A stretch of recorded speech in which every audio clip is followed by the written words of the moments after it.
બેન તમારા ગામમાં શિયાળો આવી ગયો? અમારા ગામમાં શિયાળો આવી ગયો છે. 2 દિવસથી આવી ગયો છે. રેવડી બને છે, મસ્ત ઊંધિયા બને છે, મેથીની આઈટમો બને છે. અને આ તો ઘરની મેથી ને? ઓ ઘરની તાજી તાજી મેથી. મારી પાસે તો સાવ શિયાળો આવી ગયો. અહીંયા જો જોરદાર મસ્ત વડી બને છે મેથીની.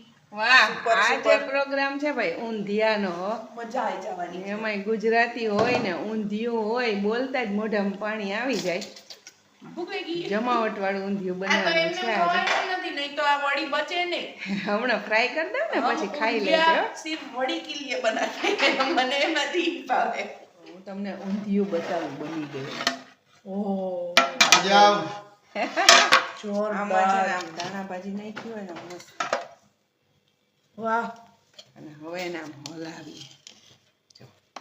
આહા વડા નીકળ્યા. જય થાળી આવી ગઈ છે ગજબ. પીસી દ્યો. ઓલો મુદ્દામાલ બીજો તો બતાવ બેન. ઓ આ મુદ્દામાલ તો ગજબ છે, પણ આમ ઠંડી ઉડી જાય ને એવો. નહીં અમને વાહો લાલ નો થઈ જાય તો લાલ બદલી દેવાનો. એ એસા મત चाहिए. ડીશમાં બહુ આપો કે જો અહીંયા ઓય આપણે તો મને આમ લાઈનમાં બધા ઉભા હોય એમ કે દે દો, આને દો, આને દો. ઓલી ચિપ્સ તો આ આ રીંગણું જોઈ